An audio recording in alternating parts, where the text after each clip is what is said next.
எல்லாருக்கும் காலையில எந்திரிச்ச உடனே டக்குன்னு ஒரு வலி வரும், ஒரு ஸ்டிஃப்னஸ் கிடைக்கும். அப்புறம் அது அப்படியே மறைஞ்சு போயிடும். அப்புறம் கொஞ்ச நாள் கழிச்சு எங்கேயாவது படி ஏறும்போது அந்த வலி திரும்ப வரலாம். இல்ல ஒரு லாங் வாக்கோ இல்ல ஒரு ரன்னோ எடுக்கும்போது திரும்பவும் அந்த வலி வரலாம். அதுக்கப்புறம் அதுவும் மறைஞ்சு போயிடும். அதுக்கப்புறம் திடீர்னு ஒரு நாள் அந்த வலி வந்துட்டு வலி தீரவே தீராத மாதிரியான ஒரு வலியா மாறும். அப்போதைக்கு ஏதாவது ஒரு டாக்டர்கிட்ட போய் நம்ம போய் பார்ப்போம் அப்படிங்கிற போது கன்சல்ட் பண்றதுக்கு நம்ம வருவோம். இந்த மாதிரியான ஸ்டோரிஸை கிட்டத்தட்ட 20 வருஷமா இந்த வலியில இருந்து அந்த வலியை ரிவர்ஸ் பண்ணி கொடுத்துட்டு இருக்கிற ஒரு டாக்டரோட தான் நான் இப்ப இன்னைக்கு உட்கார்ந்து இருக்கிறேன். இவர் ஒரு டாக்டர் அப்படின்னு சொல்றதா இல்ல ஒரு இன்ஜினியர் அப்படின்னு சொல்றதா அப்படிங்கிறது எனக்கு தெரியல. ஏன்னா he is more like a doctor, he is more like an engineer, எப்படி வேணா சொல்லலாம். இதோட எல்லாருக்குமே அவர் சொல்ற ஒரு ஸ்டேட்மெண்ட், ஒரு ஃபேமஸான ஸ்டேட்மெண்ட் என்ன அப்படின்னு சொல்லி பாத்தீங்கன்னா, no fear if you know your disease அப்படிங்கறத சொல்லிட்டே இருப்பார். சோ எல்லாருக்கும் இது ஏன் வருது, இது என்ன காரணத்தினால வருது அப்படிங்கிற ஒரு டீடைல்டான ஒரு விஷயத்த இந்த அவேர்னஸ் ஸ்ப்ரெட் பண்ணிட்டே இருக்கணும். என்கிட்ட தான் இவங்க வைத்தியம் பண்ணிக்கணும் அப்படிங்கிறது கிடையாது. ஆனா எல்லாருக்கும் இந்த ஒரு விஷயம் தெரிஞ்சிச்சுனாலே போதும். இந்த மாதிரி ஒரு டெக்னாலஜி இருக்கு, இதுல ஈஸியா பண்ணிடலாம். 90 வயசுக்கு மேல இருக்கிறவங்களும் சரி, சின்ன குழந்தையா இருந்தாலும் சரி, ஒரு சின்ன பச்சில குழந்தையோட கால் வளைஞ்சிருந்துச்சு அதை நேராக்குறது, இல்ல 95 வயசு ஒரு 95 வயசு தாத்தாவுக்கு அவரை திரும்பி நடக்க வைக்கிறது அப்படிங்கிறது சார் அன்றாடம் பண்ணிட்டு இருக்கிற ஒரு டாக்டர். நான் இப்ப உட்கார்ந்து இருக்கிறது டாக்டர் முகேஷ் மோகனோட முகேஷ் ஆர்த்ரோகார் ஹாஸ்பிட்டல்ல. சார் ரொம்ப பிஸி, என்னோட ஒரு 1 hour மட்டும் டைம் ஸ்பெண்ட் பண்றேன் அப்படிங்கறது சார் சொல்லியிருக்கிறாங்க. அதுக்குள்ள நம்மளால அவர்கிட்ட இருந்து எவ்வளவுக்கு எவ்வளவு நாலேஜ் நம்ம கெயின் பண்ணிக்க முடியும் அப்படிங்கிறது தான் இன்னைக்கு நம்ம பார்க்க போறது. சாரை பத்தி இன்ட்ரடியூஸ் பண்ணணும் அப்படின்னு சொன்னா, சார் தஞ்சாவூர் மெடிக்கல் காலேஜ்ல MBBS முடிச்சுட்டு MMCல அவரோட போஸ்ட் கிராஜுவேட் ஆர்த்தோபெடிக்ஸ் பண்ணியிருந்தாங்க.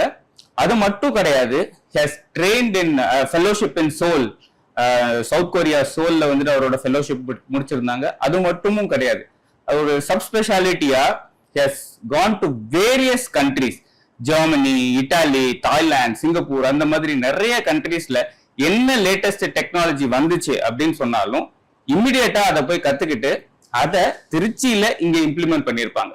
சாரோட ஸ்பெஷாலிட்டி அப்படின்னு பாத்தீங்கன்னா, he hosts நிறைய ஃபர்ஸ்ட் இன் ட்ரிச்சி அப்படிங்கறத ஃபர்ஸ்ட் இன் தமிழ்நாடு முதற்கொண்டு சார் நிறைய ரெக்கார்ட்ஸ் வச்சிருக்காங்க. ஆக்சுவலா ஒரு ஆர்த்தோபெடிக் ஹாஸ்பிட்டலா ஃபர்ஸ்ட் ஜாயிண்ட் ரீப்ளேஸ்மெண்ட் சர்ஜரி பண்ணது முகேஷ் ஆர்த்ரோ கேர் ஹாஸ்பிட்டல் தான்.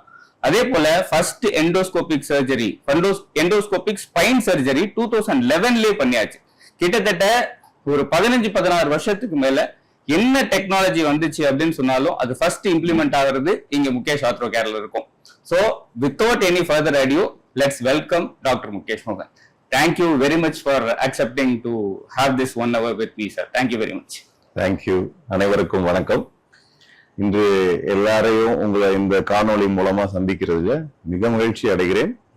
Fini is a wonderful person who is expert in asking difficult questions to me. So I am ready for all your questions. Sure. Before that, a small correction.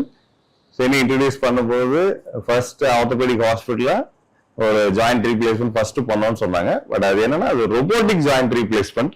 Okay, it's not first. ஏன்னா எனக்கு முன்னாடி நிறைய seniors இருக்கிறாங்க. தேர் all done many surgeries, நிறைய பேரோட லைஃபை மாத்தி கொடுத்துருக்காங்க. பட் எனக்கு இந்த ஒரு ரோபோட்டிக் டெக்னாலஜியை ஃபர்ஸ்ட் டைமா தமிழ்நாட்டில் ஒரு இண்டிவிஜுவல் ஆர்த்தோபெடிக் ஹாஸ்பிட்டல்ல அறிமுகப்படுத்துறதுக்கு எனக்கு ஒரு வாய்ப்பு கிடைச்சிருக்குன்னு தான் நான் நினைக்கிறேன். ஸோ அந்த வாய்ப்பை பயன்படுத்தி பல பேருக்கு சில ஒரு லைஃப் சேஞ்சிங் டெசிஷன்ஸை கொடுத்துருக்குறோம். So happy to share the journey with you all. Definitely sir. நான் இன்ட்ரடக்ஷன்ல சொன்ன மாதிரியே இந்த ஆர்த்தோபெடிக்ஸ் அப்படிங்கிறது ஒரு மெடிக்கல் ஃபீல்டா இல்ல இன்ஜினியரிங் ஃபீல்டா? ரைட், இது எனக்கு ரொம்ப பிடிச்சது. சரி, பேசிக்கலி நான் நம்ம 12th முடிக்கும் போது எல்லாருக்குமே ஒரு டைலமா இருக்கும், இன்ஜினியரிங் போறதா மெடிசன் போறதா, எல்லாருக்குமே ஒரு சின்ன ஒரு டைலமா இருந்துட்டே இருக்கும். Unless who is really interested in machines they will directly go to engineering. அப்ப ரெண்டுமே ஒரு டைலமா இருக்கும்போது இது எடுக்கிறதுல ஒரு கன்ஃபியூஷன்ல தவறி போய் சில பேர் வேற ஃபீல்டு எடுப்பாங்க, ஆனா பிடிக்காம போயிடலாம். ஸோ அப்போ எனக்கு நான் ரெண்டுமே கிடைச்சதுதான். பட் எனக்கு ஒரு அந்த காலத்துல இப்ப எல்லாரும் என்ன சொல்லுவாங்க, டாக்டர் சீட் கிடைச்சிட்டு அதை வேஸ்ட் பண்ணுவாங்களா அப்படின்னு எல்லாரும் கேட்பாங்களே. அந்த மாதிரி சுச்சுவேஷன்ல எனக்கு டாக்டர் சீட் கிடைக்கும் போது, but I had interest in engineering also. So when I ventured in to medicine I was happy. Like so உள்ள நுழைஞ்சிட்டோம். So we will try to put our maximum effort அப்படிங்கிறது தான் நம்மளோட கான்செப்டா இருந்தது. So we completed our undergraduation. Thanjavur medical காலேஜ்ல எம்பிபிஎஸ்ல அழகா முடிச்சாச்சு. அதுக்கப்புறம் போஸ்ட் கிராஜுவேஷன் பண்ணும்போது என்ன எடுக்கலாம் அப்படின்னு பார்க்கும்போது, அப்போ ஆர்த்தோபெடிக் ஃபீல்டை பத்தி நம்ம ரிசர்ச்சஸ் நிறைய ரிசர்ச் ஆர்டிகல்ஸ் எல்லாம் பார்க்கும்போது ஐ ஃபைண்ட் இட் இன்ட்ரெஸ்டிங். ஏன் அதுல எனக்கு ஒரு நேச்சுரலா ஒரு லீனிங் இன்ட்ரெஸ்ட் வந்திருக்கலாம் அப்படின்னு யோசிச்சு பார்த்து ஹைண்ட் சைட்ல பார்க்கும்போது maybe my interest in engineering also help me to choose orthopaedics. That's how I enter it. ஏன் வந்து இதுல இன்ஜினியரிங் கான்செப்ட் ஏன் இதுல நிறைய வருதுன்னு பாத்தீங்கன்னா, யூ ஆல் நோ லைக் ஒரு இன்ஜினியரிங்ல என்ன ஒரு மெஷின் அப்படின்னு சொல்லும் போது அதுல ஒரு மூவிங் பார்ட்ஸ் இருக்கு. Orthopaedic is speciality which deals with large section about moving parts. For example நமக்கு நீ ஜாயிண்டா இருக்கட்டும், ஆர் ஹிப் ஜாயிண்டா இருக்கட்டும், ஸ்பைனா இருக்கட்டும், ஈவன் விரல்களா இருக்கட்டும், கழுத்தை இப்படி திருப்பி திருப்பி வைக்கிறோம்.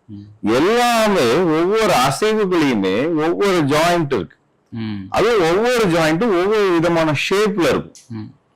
நீங்க ஹிஞ்ச் ஜாயிண்ட், இப்ப நீங்க எல்லாரும் நம்ம எல்லாம் பேசுவோம், ஹிஞ்சுங்கிற வார்த்தையே எங்கேன்னு வந்தது, நமக்கு வந்து ஒரு இன்ஜினியரிங் கான்செப்ட்ல தான் வந்துச்சு. அந்த ஹிஞ்ச் ஜாயிண்ட் வந்து நம்ம உடம்புல நிறைய இடத்துல இருக்கு. அதே மாதிரி பால் அண்ட் சாக்கெட் ஜாயிண்ட் அப்படின்னு சொல்றது அது இன்ஜினியரிங் டேர்ம் தான். அதை தான் நம்ம வந்து ஆர்த்தோபெடிக்ஸ்ல கடன் வாங்கி இருக்கிறோம். அதை நம்ம வந்து யூஸ் பண்றோம். எதுக்காக ரெண்டுத்தையும் மிக்ஸ் பண்றோம் அப்படின்னு சொன்னா, சோ அந்த இன்ஜினியரிங் கான்செப்ட்ஸ நம்ம வந்து ஹியூமன் பாடியில நம்ம இம்ப்ளிகேட் பண்ணும்போது we will replicate a original joint. Okay. Unless we understand the physics behind that, நம்ம அந்த ஜாயிண்ட ஒரிஜினல் ஃபங்க்ஷனுக்கு கொண்டு வரவே முடியாது. Correct. That's how it is becoming interrelated. Understood, sir. Understood. So ஆர்த்தோங்கிறது பிசிக்ஸ் தான் மோஸ்ட்லி வந்துட்டு நிறைய பிசிக்ஸ் தான் உங்களோட ரிலேட் பண்ணி தான் நம்ம படிச்சுட்டு இருக்கிற மாதிரி இருக்குது. I totally understand sir. So disease அப்படிங்கிறது ஒரு விஷயம் இருக்கு, டிஸார்டர் அப்படிங்கிறது ஒரு விஷயம் இருக்கு.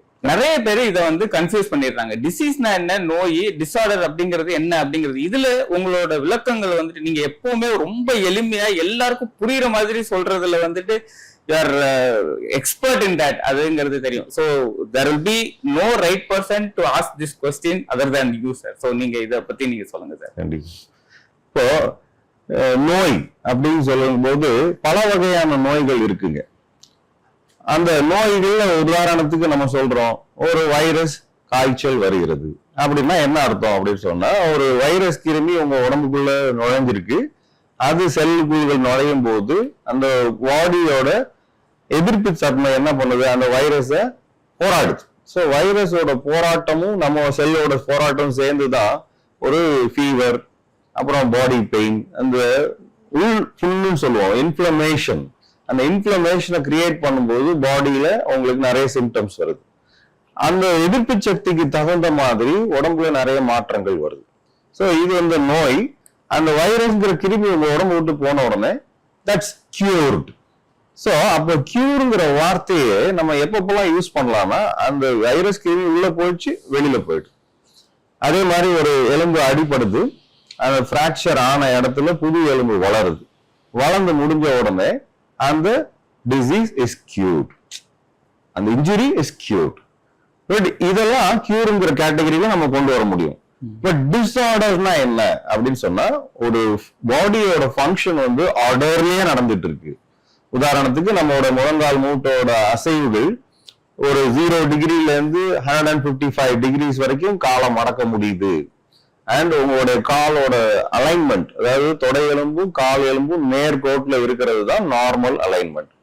இந்த அலைன்மெண்ட் எல்லாமே நார்மலா இருந்துச்சுன்னா அது ஆர்டர்லி ஃபங்க்ஷன்ல அந்த உறுப்புகள் வேலை செஞ்சுக்கிட்டு இருக்கு. எப்ப டிஸார்டர்லி ஆகுது அப்படின்னா, நம்ம அந்த மூட்டோட முனைகள்ல ஒரு கம்பார்ட்மெண்ட்ல இருக்க வேண்டிய குருத்தெலும்பு அரிக்கப்பட்டுருச்சு. அப்ப காட்லேஜ் இல்ல, அப்ப 2 எலும்புகளும் ஒன்னோட ஒண்ணு நெருக்கத்துக்கு வருது. அப்ப நீங்க நிறைய பேரை பார்த்திருப்பீங்க, கால் நேர்கோட்டுல இல்லாம ஒரு வளைந்த நிலையில இருக்கும். இது வந்து டிஸார்டர். ஏன்னா ஆர்டர்லயே இருக்க வேண்டியது மாறிட்டது. சோ இப்ப இந்த டிஸார்டர் வந்து கியூர் பண்ண முடியுமா அப்படின்னு சொன்னா, மருந்து மாத்திரையில சரியாகக்கூடிய வியாதிகளை தான் நம்ம வந்து கியூர்னு நம்ம சொல்றோம். இத வந்து சால்வேஜ் ப்ரொசீஜர்ஸ் சொல்றோம். அதாவது மூட்டுகளை காப்பாற்றக்கூடிய ப்ரொசீஜர்ஸ் நம்ம செய்ய வேண்டியதா இருக்கு. இப்ப ஆரம்ப ஸ்டேஜ் நிலையில வராங்க, கிரேட் 1 and 2ல இருக்கிற மூட்டு தேய்மானத்திலே வந்துட்டாங்கன்னா, அப்போ நம்ம மெடிசின்ஸும் லைஃப் ஸ்டைல் சேஞ்சஸும் எக்ஸசைஸ் வெயிட் ரிடக்ஷன் மூலமா அந்த டிஸார்டரை மோசமாகாம தடுக்கிறதுனால நமக்கு we are restoring the original order. But unfortunately, many patients end up in end stage problem. டாக்டர்கிட்ட பார்க்க ஃபர்ஸ்ட் கன்சல்டேஷன் வரும்போதே பார்க்கும்போது ரொம்ப கிரேட் 4ல வளைந்த நிலையில தான் வராங்க. அப்ப இது என்ன சொல்லுதுன்னா, நம்ம மக்களுக்கு இந்த awareness about illnesses or disorders இல்லைங்கிறத தான் நமக்கு எடுத்து காட்டுது. அப்போ அவங்க அந்த ஸ்டேஜ்ல வரும்போது சர்ஜிக்கல் ஆப்ஷன் கொடுத்து அந்த அலைன்மெண்ட்டை ரெஸ்டோர் பண்ணி நியர் நார்மல் ஆர்டருக்கு கொண்டு வர்றது நமக்கு பெரிய ஒரு முக்கியமான கோலா இருக்கு. பட் அதுதான் நம்ம டெக்னாலஜில நமக்கு ஹெல்ப் பண்ணி இந்த டிஸார்டர்ஸை நியர் ஆர்டருக்கு கொண்டு வர்றதுதான் நம்மளோட வேலை. ரைட் சார், ரொம்ப கிளியரா எக்ஸ்பிளைன் பண்ணி நீங்க சொன்னீங்க.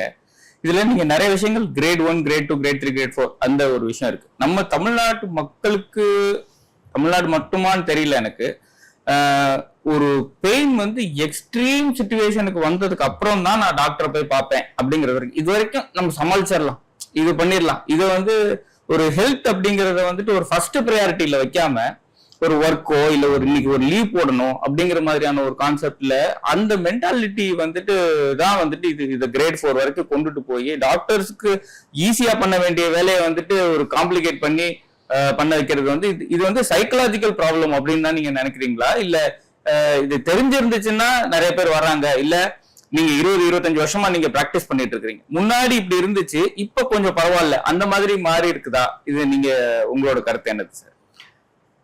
ஹெல்த்ங்கிறது ஒரு டிஃப்ரெண்ட் கான்செப்ட்.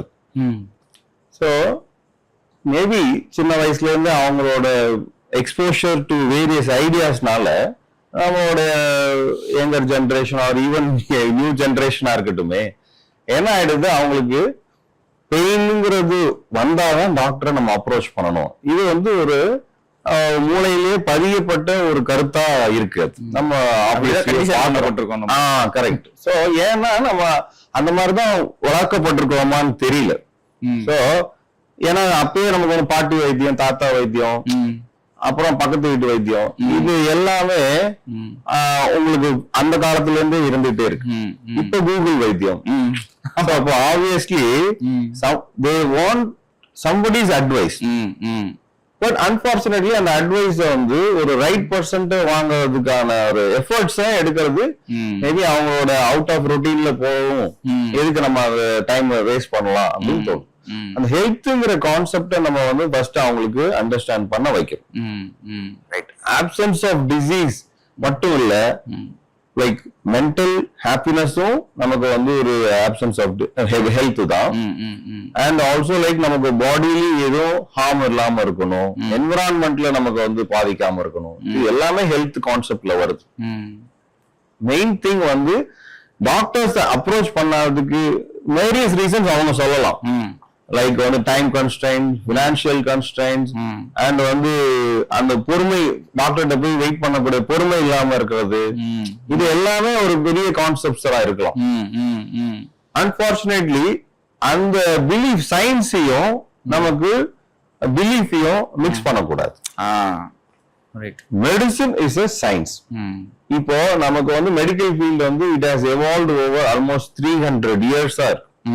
நீங்க நம்மளோட முன்னோர்கள் லைக் வந்து வெளிநாட்டவரா இருக்கட்டும், நம் நாட்டவர்களா இருக்கட்டும், எல்லாருமே they have put lot of efforts to understand disease and teach us the way of life. எல்லாமே சொல்லி கொடுத்துருக்காங்க. பட் அவங்க எஃபர்ட்ஸ் எல்லாமே நம்ம வந்து மறந்துடுறோம். உதாரணத்துக்கு அனாட்டமினா என்ன, உடற்கூறியல். அதாவது உங்களோட உடம்புல இருக்கக்கூடிய ஒவ்வொரு பாகங்களையும் அந்த காலத்துல ஹென்ரி கிரே அப்படின்னு சொல்றவரு ஒவ்வொரு அந்த வெளிநாட்டுல அந்த டொனேட் பண்ண பாடிஸ அவங்க பேஷண்ட்ஸோட பாடிஸ ஒவ்வொரு லேயரா டிசைட் பண்ணி எந்த வசதியும் இருக்காது. இப்ப இருக்கிற மாதிரி மாடர்ன் லைட்டிங்ஸ் இல்ல, கிளவுஸ் கிடையாது, இதெல்லாம் எதுவும் இல்லாம வெறும் கையிலேயே இருக்கக்கூடிய எக்யூப்மெண்ட்ஸ வச்சு ஒவ்வொரு லேயரையும் பார்த்து அதை வந்து டயக்ராமா வரைஞ்சு கண்டுபிடிச்சு அந்த எஃபர்ட்ஸ் எடுத்துக்கிறாங்க. ஆனா நம்ம ஜஸ்ட் லைக் தட் வந்து மாடர்ன் மெடிசினோட எவல்யூஷனை, மாடர்ன் மெடிசின்னா சைடு எஃபெக்ட் இதுன்ற ஒரு சின்ன ஒரு வார்த்தையெல்லாம் அவங்களே மைண்ட்ல பிக்ஸ்டா இருக்கிறாங்க. சோ அதனால டாக்டர்கிட்ட போக வேண்டிய அந்த இன்டென்ஷனை அவங்களுக்கு தடைப்பட்டிருக்கு. ஓகே, இது ஒரு மித்தா பரவிட்டு இருக்கு. ஃபர்ஸ்ட் நீங்க எந்த பேஷண்ட் வந்து டாக்டர்கிட்ட பேசி முடிச்ச உடனே ஒரு பிரிஸ்கிரிப்ஷனை சொல்றோம், எழுதுறோம், ஈவன் ஒரு சத்து மாத்திரம் தான் எழுதிருப்போம். ஃபர்ஸ்ட் கேள்வி என்ன கேட்பாங்கன்னா, இதுக்கு எதுவும் சைடு எஃபெக்ட் இல்லையே. நான் சொல்லுவேன், முதல்ல எஃபெக்ட் கிடைக்கட்டுமா, சைடு எஃபெக்ட் அப்புறம் பார்க்கலாம். எஃபெக்டே கிடைக்காத மெடிசன் சாப்பிட்டு என்ன பிரயோஜனம்? முதல்ல எஃபெக்ட் கிடைக்கிறதுக்கான வழிமுறைகளை பாருங்க. நான் உங்களுக்கு வெறும் சத்து மாத்திரை தான் கொடுத்துருக்கிறேன். சைடு எஃபெக்ட்னா அப்படி பார்த்தோம்னா நம்மளுடைய வாழ்க்கை முறையில இருக்கிற சைடு எஃபெக்ட கண்டுபிடிங்க, உங்களோட உணவுல இருக்கிற சைடு எஃபெக்ட கண்டுபிடிங்க. நீங்க எக்ஸசைஸ் பண்ணாம இருக்கிறதுனால வரக்கூடிய சைடு எஃபெக்ட்ஸ பாருங்க. ஜஸ்ட் லைக் தட் மெடிசினுக்கு டாக்டர்கிட்ட போனாலே ஃபர்ஸ்ட் இந்த ஒரு சம்பிரதாய கேள்வியா கேட்காதீங்க. You understand the disease first. டாக்டர்கிட்ட உங்க டைமும் ப்ரெஷியஸ், டாக்டர் டைமும் precious. Because like if you give enough time you will serve another patient. Correct, exactly. அப்போ அவர்கிட்ட நீங்க கேட்க வேண்டிய கேள்வி எப்படி இருக்கணும்? சயின்டிபிக்கா பாயிண்ட்ல கேட்கணும். இப்ப ஏன் இந்த மூட்டு தேய்மானம் வந்துச்சுங்கிறது நீங்க சயின்டிபிக் ரீசனா கேட்டீங்கன்னா நான் சொல்றதுக்கு ரீசனா இருக்கும். நீங்க எல்லாம் முடிச்ச உடனே ஒன்னும் பயம் இல்லையா டாக்டர், எல்லாம் சரியாயிடும் டாக்டர், சைடு எஃபெக்ட் இல்லையா, இந்த 3 கேள்வியை மட்டும் கேட்கறதுனால உங்க டைமும் ஒன்னும் யூஸ் ஆகுறது இல்லை, டாக்டர் டைமும் யூஸ் ஆகுறது இல்லை. சோ அந்த பிலீஃப நம்ம மாத்திக்கணும். அண்ட் எனிதிங் பெயின்லெஸ் இருக்கக்கூடிய கட்டிகள் ஆபத்து மாதிரிதான். நீங்க ஆரம்ப ஸ்டேஜ்லயே நமக்கு வந்து பெயின்லெஸ்ஸா இருக்கும் போது, மைல்டு பெயின் ஆரம்பிக்கும் போது நீங்க போயிட்டா அந்த ஜாயிண்ட காப்பாற்ற முடியும். Okay okay.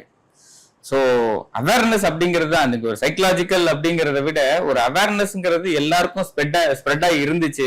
அவங்களோட டிசீஸ் வந்து இதனாலதான் வந்திருக்கும் அப்படிங்கறத வந்துட்டு கரெக்டான ஒரு ரூட் காசை நம்ம கண்டுபிடிச்சிட்டோம் அப்படின்னு சொன்னோம்னா அதுல இருந்து குணமாவறதும் ரொம்ப ரொம்ப ஈஸி அப்படிங்கறது தான் நீங்க சொல்றீங்க. எனக்கு நல்லாவே புரியுது சார். இன்னொரு கொஸ்டின் வந்துட்டு சக்சஸ் பெர்சன்டேஜ் அப்படின்னு சொல்லுவாங்க. இது வந்துட்டு எவ்வளவு பெர்சன்டேஜ் வந்துட்டு நான் சரியாயிருவேன் அப்படிங்கறது வந்துட்டு காமனா எல்லா பேஷண்ட்ஸும் கேட்கிற ஒரு சூழ்நிலை இருக்கு அப்படிங்கறத நான் புரிஞ்சுக்கிறேன். அத பத்தி நீங்க என்ன நினைக்கிறீங்க? அதான் சொல்றேன்ல, இந்த மெடிக்கல் ஃபீல்ட்ல இந்த பெர்சன்டேஜ் மட்டும்தான் ரியலா மேட்ச் ஆக மாட்டேங்குது. ஏன் சொல்ல வரேன்னா, இப்ப உதாரணத்துக்கு ஒரு பேஷண்ட்டுக்கு ஒரு சர்ஜரி சொல்றோம், 90% சக்சஸ் ஆகுதுன்னு சொல்றோம். அப்ப 10% வந்து ப்ராப்ளமேட்டிக் ஆயிடலாம், அப்படித்தானே அர்த்தம்? ஆமா. ஆனா அந்த பேஷண்ட் வந்து எந்த பெர்சன்டேஜ் குரூப்ல வர போறாரு? 90ல வராரா 10ல வராரா? அது எப்படி தெரியும்? That is going to be a future event. ஆமா, நடந்து முடிஞ்சதுக்கு அப்புறம் தான் தெரியும். அப்ப நான் 90ல வருவேனா 10ல வருவேனான்னு இப்படி கவலைப்பட்டுட்டு சந்தோஷப்பட்டு இருக்க முடியாது. 10ல வந்துருவேன்னு சொல்லி பயந்துட்டாவும் இருக்க முடியாது இல்லையா? அப்போ that adds to your stress. எங்களுக்கு ஒண்ணுமே இல்ல, we can give lot of numbers. நான் 50-50 சொன்னாலும் 50 பாசிட்டிவா இருக்கலாம், 50 நெகட்டிவா இருக்கலாம். இப்ப நீங்க எந்த குரூப்ல வர போறீங்க? Can we predict the future? யாராலையும் predict பண்ண முடியாது. கண்டிப்பா கண்டிப்பா. So what we can do is, as a medical person, உங்க உடம்புல இருக்கக்கூடிய வியாதிகளை என்னன்னா நம்ம வந்து அனலைஸ் பண்றோம். We try to understand your body. Try to give some time for the doctors to understand your body. அந்த உடம்புல இருக்கக்கூடிய ப்ராப்ளம்ல நம்ம அனலைஸ் பண்ணி, ஓகே இவங்களுக்கு இதெல்லாம் இருக்கு, சோ இந்த மெத்தட்ல பண்ணும்போது நம்ம சைடு எஃபெக்ட்ஸ்ங்கிற காம்ப்ளிகேஷன்ஸை குறைக்கலாம். யாரையும் தவிர்த்த முடியும் சொல்லி நான் வந்து மேஜிக் வேர்ட் சொல்ல முடியல, சொல்லக்கூடாது. What we can do is சயின்டிபிக்கா அனலைஸ் பண்ணி, ஓகே இந்த பேஷண்ட்க்கு இந்த ப்ராப்ளம் இருக்கு, இவங்களுக்கு இந்த மெத்தட்ல அப்ரோச் பண்ணோம்னா நம்ம சைடு எஃபெக்ட்ஸை குறைக்கிறதுக்கு நிறைய வாய்ப்புகள் இருக்கு. உதாரணத்துக்கு நம்ம மூட்டு மாற்று அறுவை சிகிச்சையில ஏன் ரோபோட்டிக்ஸ் கொண்டு வந்தோம்? அப்போ முன்னாடி காலத்துல மேனுவல் மெத்தட்ல பண்ணும்போது ஒரு 20% of the people were not happy. Some reasons, ஏதோ ரீசன் நம்மளால கண்டுபிடிக்க முடியல. மாடர்ன் மைண்ட் சயின்ஸே அதுதான். we accept our limitations. Correct. நான் எல்லாத்தையும் கியூர் பண்ணிடுவேன் அப்படின்னு நான் வந்து சொல்றது சயின்ஸ் கிடையாது. சயின்ஸ் என்ன சொல்லுதுன்னா நம்மளோட ஃபெயிலியர்ஸ்ல இருந்து நம்ம படிச்சு புரிஞ்சுக்கணும்.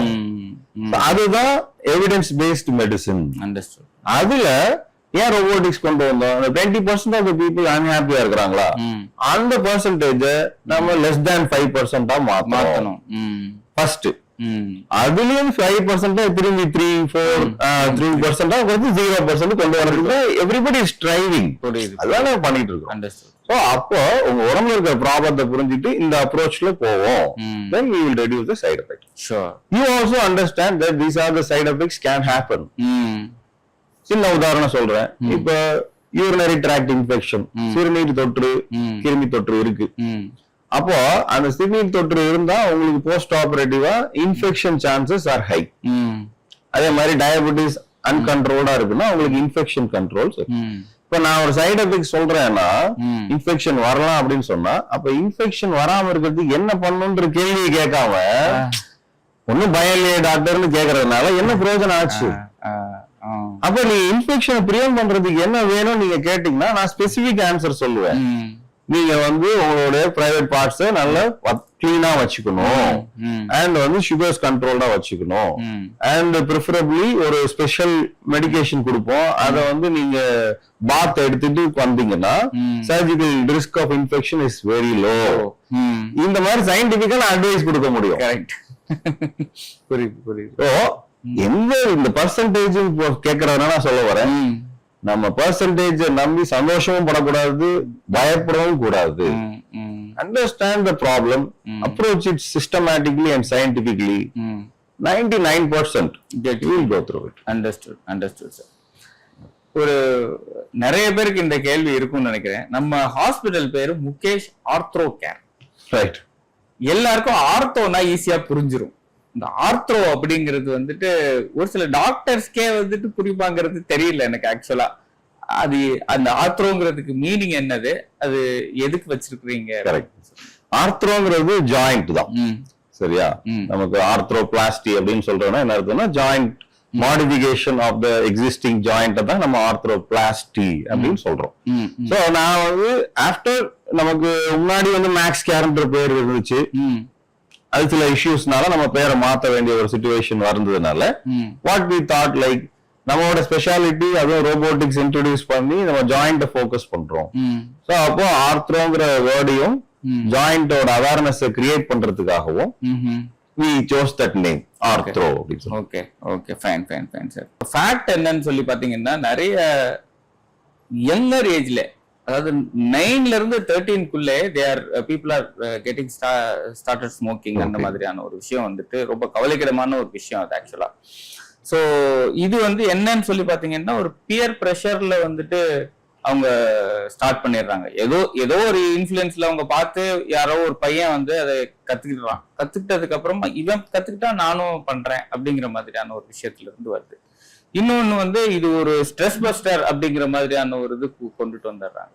எப்படியோ அதை வந்துட்டு பழகி அதை கண்டினியூஸா ஒரு லைஃப் லாங் கொண்டு வந்துடுறாங்க. இன்னொரு ஃபேக்ட் என்னன்னா எனக்கெல்லாம் வந்துட்டு எந்த பிரச்சனையும் வராது அப்படிங்கிற ஒரு மென்டாலிட்டி ஒண்ணு இருக்குது. சோ இத பத்தி நீங்க என்ன நினைக்கிறீங்க? Smoking is definitely to be stopped தான், நோ டவுட். ஏன்னா அந்த பர்சனை மட்டும் பாதிக்கல, என்விரான்மெண்ட் பக்கத்துல இருக்கிற கூடிய ஒரு நான் ஸ்மோக்கரையுமே பாதிக்குது. சரிங்களா? சோ ஒருத்தரோட இப்போ சில பேர் ஒர்க்கே பண்ணாம இருக்கிறாங்க, ஃபுட் மட்டும் நிறைய எடுத்துக்கிட்டே இருக்கிறாங்க, அந்த பர்சனை மட்டும்தான் அதை அஃபெக்ட் பண்ணும். பட் டொபாக்கோ ஸ்மோக்கிங் வந்து நீங்க பாத்தீங்கன்னா சுத்தி இருக்கிற 10 பேரையும் அஃபெக்ட் பண்ணும். ஒருத்தரோட ஒரு சுயநலத்துக்காக நீங்க இத்தனை பேரை அஃபெக்ட் பண்றீங்கிற ஒரு குற்ற உணர்ச்சி கண்டிப்பா வேணும். சரியா? அது வந்து அதுல பத்தி கவலையே பட மாட்டேங்கிறாங்க. சோ இவங்க உடம்பையும் கெடுத்துட்டு பக்கத்துல இருக்கிறவங்களும் இருக்கு. இதுல வீட்லயே சில பேர் வந்து ஸ்மோக் பண்றாங்க, அவங்க ஒய்ஃப் வந்து கன்சீவ்டா இருக்காங்க, அந்த கருவை பாதிக்கும். சோ இதெல்லாம் தெரிஞ்சு பண்றாங்க தெரியாம பண்றாங்கன்னா எனக்கு கஷ்டமா இருக்கும் இதை பாக்குறது. இன்னும் குழந்தைங்க இருக்கும், குழந்தைங்க இருக்கு, இம்யூன் சிஸ்டம் நம்ம வந்து சினிமாவை பார்த்தோ பிக் ஸ்கிரீன்ஸ பார்த்தோ நமக்கு நிறைய நல்ல விஷயங்கள் கத்துக்கலாம். பட் இந்த விஷயங்களை செய்யக்கூடாதுங்கிறதுதான் நம்ம கத்துக்கணும். சில விஷயம் சொல்லுவாங்க இல்லையா, ஒரு படத்துல கூட ஜோக் வரும், எப்படின்னா ஜோக் இல்ல ஒரு ஃபேக்ட், எப்படி சொல்லனா போலீஸ் ஸ்டேஷன்ல வந்து திருடர்கள் போட்டோவும் இருக்கும், காந்தியோட போட்டோவும் இருக்கும், ஏன் வந்து அவர் போட்டோவை அதுல போட்டு வைக்கணும் அப்படின்னு. அதான் சொல்ல வரோம், நம்ம வந்து காந்தியை பார்த்து நம்ம எப்படி வாழணும்னு கத்துக்கணும், திருடர்களை பார்த்து எப்படி வாழக்கூடாதுங்கிறத கத்துக்கணும். அப்ப சினிமால இருக்கிற அந்த ஸ்மோக்கிங் ஸ்கிரீனை பார்த்து ஸ்மோக்கிங் பார்த்து நீயும் பண்ணக்கூடாத விஷயம்னு கத்துக்க வேண்டியது, அது ஸ்டைல்ல அதை நான் அடாப்ட் பண்ணிக்கணும், ஏதான் என் கெத்து ஹீரோயிசம் எஸ்டாப்ளிஷ் பண்றேன், இதெல்லாம் ராங் கான்செப்ட். அந்த மாதிரி ஐடியாஸ்க்கு நம்ம வந்து இடம் கொடுக்கிறோம்னா that means we are weak. ஒருத்தன் தப்பு பண்ணி அவன் வந்து அது ஹீரோயிக்கா காமிக்கும் போது அதே இதை நான் வந்து இன்வைட் பண்ணி நான் பண்றேன்னா மென்டலி ஐ வீக் ஆக்சுவலா. I should be strong enough to resist the temptation. இது டோட்டலி ஒரு வேற பெர்ஸ்பெக்டிவ்ல வரீங்க, புரியுது சார் எனக்கு. சோ அப்ப நீங்க வந்து உங்க சைக்கலாஜிக்கலா நீங்க உங்க ஸ்ட்ராங் ஆகிங்க. So if you want to avoid certain things think differently. Right sir. ஒரு விஷயங்கள் வந்து கெடுதல் ஊரு ஃபுல்லா சொல்லிட்டாங்க, பட் இருந்தாலும் உங்களுக்கு அதுல ஆசை இருக்கு அப்படின்னு சொன்னா அந்த ஆசையை உங்களுக்கு நீங்க மீறி வரணும் அப்படின்னு சொன்னா take it as a challenge. Then you will feel happiness. நீங்க என்ன ஸ்மோக் பண்ணதுக்கான என்ன பிளஷர் கிடைச்சதோ அதை ரெசிஸ்ட் பண்ணதுக்கான பிளஷர் வந்து உங்களுக்கு டோபமைன் கொடுக்கும். It's all mind game. Understood. Smoke பண்ணி கிடைக்கிற பிளஷரை நான் ஸ்மோக் பண்ணாம இருந்து எனக்கு அந்த பிளஷர் கிடைக்கும் அப்படின்னு நம்ம மைண்ட மாத்த முடியும். So I think I want this message to be spread to everyone. Understood. And at least if ஒரு 10 பேர் நிறுத்தினா கூட I will be much happy. Okay fine sir. இந்த டொபாக்கோக்கும் ஆர்த்தோபெடிக்ஸ் டிபார்ட்மெண்ட்டுக்கும் என்ன ரிலேஷன், இதுல வந்து இதனால என்ன பாதிப்புகள் வர்றதுக்கான சான்சஸ் இருக்கு, அதை பத்தி நீங்க சொல்லுங்க. கண்டிப்பா. இப்ப நிறைய பேர் இப்ப யங் பீப்புள் நிறைய டொபாக்கோ யூஸ் பண்றாங்க, அதே மாதிரி ஹை ஸ்பீட் வெஹிக்கிள் யூஸ் பண்றாங்க. ஸோ நிறைய பேர் பாத்தீங்கன்னா ஆக்சிடென்ட்ஸ் நடக்குது, ஃப்ராக்சர் ஆகி வந்துடுறாங்க. ஃப்ராக்சர் ஆகி வரும்போது இமீடியட்டா நம்ம ஒரு ப்ளீடிங் வூண்டோட வராங்க, உடனடியாக கிளீன் பண்றோம், உடனடியா எல்லாம் சர்ஜரி பண்றோம், அப்போ அந்த எலும்பு எல்லாம் பொருத்திட்டோம். ஆனா 3 months கழிச்சு பாத்தீங்கன்னா எலும்பே வளர மாட்டேங்குது. ஏன் அப்படி பார்த்தோம் அப்படின்னு பார்க்கும்போது அப்பதான் ஹிஸ்டரி சொல்லுவாங்க, நான் வந்து ஒரு 10 வருஷமா ஸ்மோக் பண்ணிட்டே இருக்கிறேன் அப்படின்னு சொல்றேன். சோ அப்போ ஸ்மோக்கிங் என்ன ஆக்சுவலா பண்ணுது, உங்களுடைய மைக்ரோ சர்க்குலேஷன் சின்ன சின்ன ரத்த குழாய்கள் எல்லாத்தையும் அது வந்து சுருக்கி அந்த எண்ணத்துக்கு தேவையான ரத்த ஓட்டங்கள் எல்லாத்தையும் குறைச்சிருக்கு. ரைட்டா? சோ அப்போ காலுக்கு எனக்குரிய ரத்த ஓட்டங்கள் குறைஞ்சதுன்னா அப்போ இந்த போன் உடைஞ்ச இடத்துல பிளட் சர்க்குலேஷன் நல்லா இருந்தா மட்டும்தான் நமக்கு வந்து புது எலும்பு வளரும். அப்ப அந்த வளர்ச்சி தடைப்படுறதுனாலதான் டிலேட் யூனியன் ஆர் நான் யூனியன் அப்படிங்கிற காம்ப்ளிகேஷன்ஸை நமக்கு பார்க்கணும். இதுல வந்து டாக்டர் மேல சில பேர் வருத்தப்பட்டுக்குவாங்க, என்ன சார் எனக்கு எலும்பு வளரல, அவ்வளவு. டாக்டர் என்ன பண்ண முடியும்? எலும்பு உடைஞ்சது எலும்பு அதோட அலைன்மெண்ட்ல நேரடியா பொறுத்துதான் முடியும். எலும்பு வளர வேண்டியது யார் உடம்புல? விஷயம் உடம்புல தானே வளரணும்.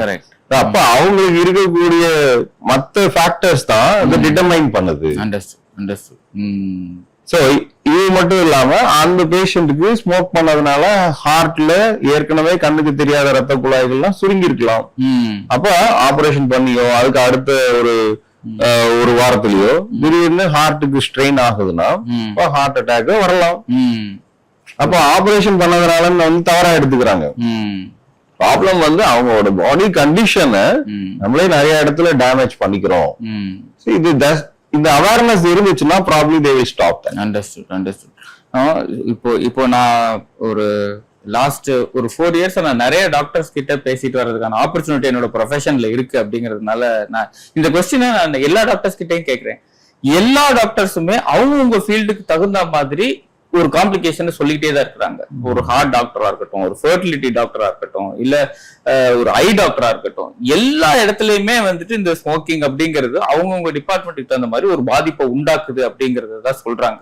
சோ இது வந்து ஒரு லங் கேன்சர், அதாவது சிகரெட் பிடிச்சா லங் கேன்சர் வரும் அப்படிங்கிறது மட்டும் கிடையவே கிடையாது. மொத்தமா you are damaging the whole entire system of your body அப்படிங்கிறது தான் நம்ம புரிஞ்சுக்கிற ஒரு விஷயமா இருக்குது சார். ஆக்சுவலா ரொம்ப கஷ்டம் சார். அடுத்த செக்மெண்ட்டுக்கு போயிடலாம் சார். நம்ம வந்து இப்போ உங்களோட ஃபேவரேட் சப்ஜெக்ட் ஆக்சுவலா இப்போ ஷோல்டர், அதுக்கப்புறமா ஹிப், நீ, ஆங்கிள், ஃபுட் அந்த மாதிரி வந்துடலாம் சார். இப்போ ஷோல்டர் அப்படின்னு எடுத்துக்கிட்டோம்னா ரொம்ப காமனா வர்றது வந்து என்ன, மக்களுக்கு வந்துட்டு இதை ப்ரிவென்ட் பண்றதுக்கு என்னென்ன மாதிரியான விஷயங்கள் எல்லாம் பண்ணலாம், இந்த ஷோல்டர்ல வர்ற காம்ப்ளிகேஷன்ஸ் ப்ரிவென்ட் பண்றதுக்கு என்னென்ன இந்த மாதிரி மெஷர் எல்லாம் வந்துச்சு அப்படின்னு சொன்னா நீங்க டாக்டர் பாக்குறதுக்கான அவசியமே ஏற்படாது அப்படிங்கிறது நீ ஏன்னா நீங்க சொல்லுவீங்கிறது எனக்கு தெரியும். அதனால ஐம் ஆஸ்கிங் யூ சார். கண்டிப்பா ஷோல்டர் பெயின் வந்து நிறைய பேருக்கு காமனா வர்றதுக்கு ரீசன் வந்து இப்போ அவங்களோட லைஃப் ஸ்டைலும் அவங்களோட டயபெட்டிஸ் ஒரு ரொம்ப காமன் கண்டிஷனா இப்ப நம்ம பாக்குறோம் இல்லையா. இப்போ மிடில் ஏஜ்க்கு வந்துட்டாலே ஷோல்டர் பெயின் வருது. அதுல வந்து காரணம் வந்து பாத்தீங்கன்னா நிறைய பேர் வந்து ஒர்க்கழிச்சு படுக்கும்போது அந்த கையை மடக்கி தலைக்கடியில வச்சு படுப்பாங்க. அப்போ நைட் ஃபுல்லா உங்களுக்கு வந்து ஒரு 8 hours அப்படியே படுத்து தூங்குறாங்க. அப்படிங்கும் போது அந்த தோள்பட்டை எலும்பும் கை எலும்புக்கும் நடுவுல தான் நமக்கு அந்த ரொட்டேட்டர் கஃப்ன்ற ஒரு மசில் இருக்கு. சோ அந்த மசில் லேயர் 2 எலும்புக்கு நடுவுல போய் அது மாட்டிக்கிறதுனால அதுக்கு ரத்த ஓட்டம் அந்த இடத்துல தடைப்படுது. சோ இது காமனா மிடில் ஏஜ்ல நமக்கு ஷோல்டர் பெயினுக்கு பார்க்கற ரீசன். இன்னொரு செக்மெண்ட் பார்த்தோம்னா டயபெட்டிஸ் பேஷண்ட்க்கு அந்த எலும்பு சுத்தி இருக்கக்கூடிய உறைகள் அது மைக்ரோ டேமேஜ் ஆகும்போது ஒரு இன்ஃப்ளமேஷன் ஆரம்பிக்குது. அந்த உள்புண்ணு ஆகும்போது அந்த லேயர்ஸ் எல்லாம் ஒன்னா ஒட்டிக்கும் போது உங்களுக்கு அந்த தோள்பட்டையோட சுழற்றும் திறன் குறைஞ்சு போயிடுது. ஈவன் அவங்களால கையை எப்படி இவ்வளவுக்கு மேல தூக்கவே முடியாது. நைட் டைம்ல அவ்வளவு சிவியர் பெயின் இருக்கும். சோ இதெல்லாம் வந்து அது அட்ஹெசிவ் கேப்சுலைட்டிஸ் அப்படின்னு சொல்லுவோம். அப்படின்னா அந்த சதைகள்லாம் ஒன்னோட ஒட்டிச்சு. Common problem in diabetes. So இந்த மாதிரி சிச்சுவேஷன்ஸை நம்ம அவாய்ட் பண்ணோம்னா நமக்கு ஒன் திங் வந்து அந்த ஷோல்டர் சுத்தி இருக்கக்கூடிய மசில்ஸை ஸ்ட்ரெச்சிங் பண்ணணும். அண்ட் அந்த avoidance of bad postures like தலைக்கடியில கை வச்சு படுக்கிறதோ ஆர் ஒரே நேரத்துல நீங்க ஓவர் ஹெட் ஆக்டிவிட்டிஸ். சில பேர் என்ன பண்ணுவாங்கன்னா நான் ஒட்டடை அடிச்சேன் சார் அதுல இருந்து எனக்கு கை வலிச்சிருச்சு. அது ரொம்ப நேரம் அப்படி கையை தூக்கி வச்சு பண்ணிட்டே இருக்கும்போது அந்த ரொட்டேட்டிங் ஆக்ஷன்ல அந்த எலும்பு சதையும் உரசி உள்ள புண்ணாயிருது. சோ எங்க பெயின் வருதோ then take a pause and then decide என்ன இடத்துல எந்த மூவ்மெண்ட்ல பர்டிகுலரா பெயின் வருது. அதை ட்ரை டு அண்டர்ஸ்டாண்ட். அனாட்டாமிக்கலா என்ன ப்ராப்ளமா இருக்குங்கிறது உங்களுக்கு எல்லாமே தெரிஞ்சிடாது. பட் நீங்க இந்த பர்டிகுலர் பாயிண்ட் நீங்க டாக்டர்கிட்ட சொல்லும் போது it will be easy for him to identify. டாக்டர்கிட்ட நீங்க ஹிஸ்டரி சொல்லும் போது இதெல்லாம் கேர்ஃபுல்லா நோட் பண்ணி சொன்னீங்கன்னா then it will be very easy for him to pick up the problem. Understood. அப்ப அது ஃபர்தரா மோசமாகாம ஈஸியா தடுத்துடலாம். Understood. ஓகே, இப்போ ஹார்ட் அட்டாக் வருது அப்படின்னு சொல்லும் போது கையோட அதை கனெக்ட் பண்றாங்க நிறைய பேர். இப்ப ரைட் சைடு கை வலிச்சிச்சுனாலே ஹார்ட் அட்டாக் அப்படிங்கிற லெஃப்ட் சைடு கை வலிச்சிச்சுனாலே ஹார்ட் அட்டாக் அப்படிங்கறத முடிவு பண்ணிட்டு பயந்து ஒரு மாதிரி ஆயிடுறாங்க. சோ இதுக்கும் ஹார்ட் அட்டாக்கும் என்ன சம்பந்தம் ஃபர்ஸ்ட் ஆஃப் ஆல் இருக்கா? இதுதான் வந்துட்டு ஒரு அதை பத்தி கொஞ்சம் சொல்லுங்க சார். நம்மளோட உடல் பரிமாணத்துல அதாவது டெவலப்மெண்ட்ல பார்க்கும்போது உங்களுக்கு உறுப்புகள் உருவாகுது, நரம்புகள் உருவாகுது, ரத்த குழாய்கள் உருவாகுது, எலும்புகள் உருவாகுது. இப்போ ஒவ்வொன்றுத்துக்கும் ஒரு நம்பர் கொடுக்குறோம். ஃபார் எக்ஸாம்பிள் இப்போ வந்து ஷோல்டர் ரீஜன்ல வரக்கூடிய நர்வுக்கு ஒரு நம்பர் கொடுக்கறது என்னன்னா C4 and C5 அப்படின்னு கொடுக்குறோம். பட் அதே இது ஹார்ட்டை சுத்தி இருக்கக்கூடிய அதோட உணர்வு நரம்புகளுமே அந்த C4-5 செக்மெண்ட்ல இருந்து அதுக்கும் ஒரு பேரலல் கனெக்ஷன் ஆட்டம் போயிருக்கு. இது இயற்கையா நமக்கு கொடுத்திருக்கிற ஒரு அமைப்பு அது. சோ அதனால அந்த டிசீஸ்ல இப்ப ஹார்ட்ல ஒரு ப்ராப்ளம் ஏற்படும் போது அதோட ரெஃபர்ட் பெயினா அந்த நரம்புகள் எங்கெல்லாம் போகுதோ அதை சுத்தியுமே அந்த வலி போகும். இந்த ஒரு குழப்பம் சில பேருக்கு நடந்துரும். சோ அதனாலதான் இந்த வலினாலே ஹார்ட் அட்டாக் வரும். எதுக்காக அதை நம்ம அவேர்னஸா கொண்டு வந்தோம்னா இந்த கைவலிங்கிறதுனால ஹார்ட்ல ப்ராப்ளம் மிஸ் பண்ணிடக்கூடாது அப்படிங்கிற அவேர்னஸ் கொடுத்துருக்கோம். நல்ல விஷயம் தான். அதனால ஹார்ட் அட்டாக்னா தடுக்கிறதுக்கு மக்கள் கொஞ்சம் வர்றாங்க. அதனால கண்டுபிடிக்கிறாங்க. பட் ஆனா எல்லா பெயினுமே ஹார்ட்னு நினைச்சு பிபி அதிகமாத்திக்க கூடாது. ஹார்ட் பெயினா இல்லாமலே இருக்கலாம்ல. அப்ப போய் நீங்க ஹார்ட் பெயின் தானோன்னு கவலைப்படுறதுனால ஹார்ட் அட்டாக் வந்துருக்கும்.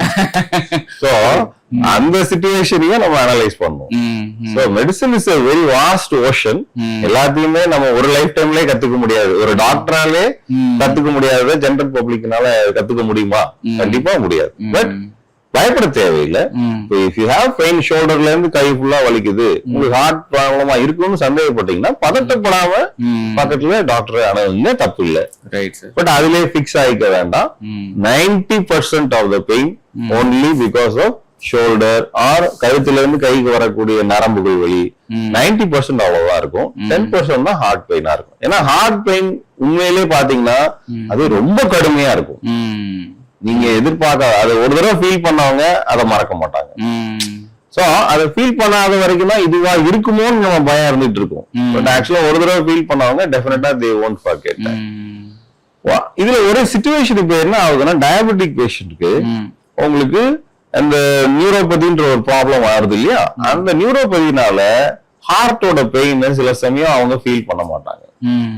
ஹார்ட் அட்டாக்னா மோஸ்ட்லி பாத்தீங்கன்னா நடு பகுதியில தான் ஒரு இந்த ஸ்டேனம் எலும்புக்கு அடியில ஒரு அழுத்தமா அழுத்தி பிடிச்ச ஒரு வெயிட்ட தூக்கி வச்ச மாதிரியான வலியா இருக்கும். இந்த லெஃப்ட் செஸ்ட்ல வலிச்சா அது ஹார்ட் அட்டாக்கா இருக்கிறதுக்கான வாய்ப்பு ரொம்ப ரொம்ப குறையும். பட் டயபெட்டிக் பேஷண்ட்டுக்கு என்ன ஆகும்னா, இந்த உணர்வு நரம்புகள் வேலை செய்யாதனால அப்நார்மல் சைட்ல கூட பெயின் வரலாம். உதாரணத்துக்கு இந்த ஜால இங்க பெயின் வரலாம், ரைட் ஷோல்டர் பெயின் வரலாம். சோ அதனால எதுவுமே பிளாங்கெட்டா நோன்னு சொல்லிடக்கூடாது மெடிசன்ல. Have to approach it scientifically. Okay okay, understood sir, understood. இன்னொன்னு வந்துட்டு ஒரு முக்கியமான ஒரு கொஸ்டின் என்னன்னா, அதுவும் இப்போ ரொம்ப ஃப்ரீக்வெண்டா ஃபேஸ் பண்ணிட்டு இருக்கிற விஷயங்கள் வந்து ஒபிசிட்டி. ஒபிசிட்டி வந்துட்டு ஒரு எல்லா டாக்டர்ஸுமே ஒபிசிட்டி பத்தி பேசுறாங்க. So how it is related to orthopaedics, அது வந்துட்டு எவ்வளோக்கு எவ்வளோ கஷ்டம். ஒபேசிட்டியா இருக்கிறவங்க கண்டிப்பா வந்துட்டு அது வந்து என்னோட சுதந்திரம் அப்படிங்கிற மாதிரி ஒரு டாக் ஒன்று போயிட்டு இருக்கு. என்னோட உடம்பு நான் எப்படி வேணா வச்சுப்பேன், நான் என்ன வேணா சாப்பிடுவேன், நான் எப்படி வேணா ட்ரெஸ் பண்ணுவேன் அப்படிங்கிற மாதிரி அது ஒரு இது இருக்கு. ஆனா சயின்டிபிக்கலா இதனால என்னென்னலாம் ப்ராப்ளம்ஸ் வரும் அப்படிங்கறத நீங்க சொன்னீங்கன்னா அது கரெக்டா இருக்கும்.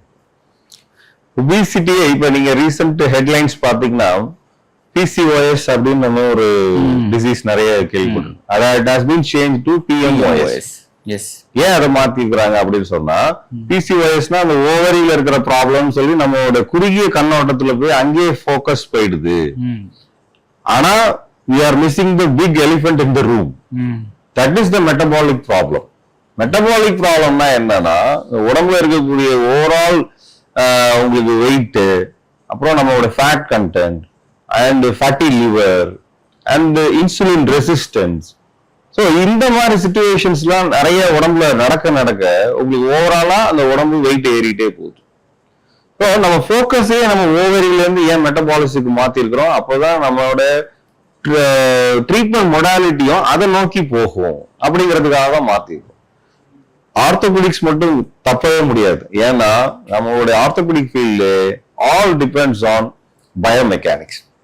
பயோமெக்கானிக்ஸ்னா என்ன அப்படின்னு சொல்றேன்னா, இப்ப உடம்புல இருக்கக்கூடிய மேல் உடம்போட வெயிட் நம்ம நடக்கும்போது அந்த தண்டுவட எலும்பு மூலமாகவும், இடுப்பு எலும்பு, தொடை எலும்பு, முழங்கால், அப்புறம் கால் எலும்பு, கணுக்கால், குதி எலும்பு, இது மூலமா நம்ம பூமிக்கு இந்த ஃபோர்ஸ் எல்லாம் டிரான்ஸ்மிட் ஆகுது. இது வந்து இந்த ஃபோர்ஸ் டிரான்ஸ்மிஷன் மேல இருந்து கீழே பூமி வரைக்கும் நடக்கிறதுக்கு நடுவுல இத்தனை எலும்புகளும் ஜாயிண்ட்டுகளும் தசைகளும் தான் வேலை செய்யுது. இது எல்லாமே ஃபோர்ஸ் எவ்வளவு தூரம் நமக்கு பாடி வெயிட் இருக்கோ அந்த பாடி வெயிட்டுக்கு மல்டிப்ளிகேஷன் டைம்ஸ்ல தான் அது போகும். உதாரணத்துக்கு இப்போ ஒருத்தர் நீங்க படி ஏறுறீங்க, ஒரு படியில இருந்து இன்னொரு படி ஏறும்போது உங்க முழங்கால் ரீஜன்ல 6 டைம்ஸ் வந்து உங்க பாடி வெயிட்டோட அதிக ஃபோர்ஸ் இறங்குது.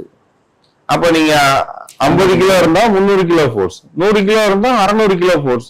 இப்ப அந்த 600 கிலோ ஃபோர்ஸ் அந்த ஜாயிண்ட் தாங்கணுமே. உங்களோட அதிர்ஷ்டம் அந்த கார்ட்லேஜ் லேயர் வந்து திக்காவும் ஸ்ட்ராங்காவும் உங்க ஜெனட்டிக் மேக்கப்ல நல்லா இருந்தா நீங்க எவ்வளவு நாள் தாக்கு பிடிக்கிறோ ஓடிட்டே இருப்பீங்க. உங்க ஜெனட்டிக் மேக்கப்பே அதுல வீக்கா இருக்கு அப்படின்னு சொன்னா அந்த கார்ட்லேஜ் விரிசல்கள் ஏற்படும், கார்டிலேஜ் டேமேஜ் ஆகும். அப்போதான் அது மூட்டு தேய்மானமா மாறிடுது. அப்போ ஒருத்தர் 2 கிலோ கம்மி பண்ணா அவங்க கிட்டத்தட்ட 6 டைம்ஸ் அவங்க கம்மி பண்ண மாதிரி ஃபோர்ஸ் குறையும். So அதுதான் ஈவன் ஒரு 2 to 5 kg weight reduction helps in better ways. அதுதான் இதுல நம்ம சொல்ல வர கான்செப்ட். 2 கிலோ குறைனா என்ன ஆகும் அப்படின்னு 2 கிலோ குறைச்சோம்னா நம்ம 12 கிலோ ஃபோர்ஸ் நம்ம குறைக்கிறோம். சோ அந்த ஜாயிண்ட்டை காப்பாத்துறோம். Okay okay, very nice sir. Next ஹிப்புக்கு வருவோம் சார். ஆக்சுவலா இது ஹிப் ரிலேட்டட் ப்ராப்ளம்ஸ் ஓல்டு பீப்புளுக்கு மட்டும்தான் வருது அப்படிங்கிற மாதிரி ஒரு கண்ணோட்டம் இருந்துச்சு முன்னாடி எல்லாம்.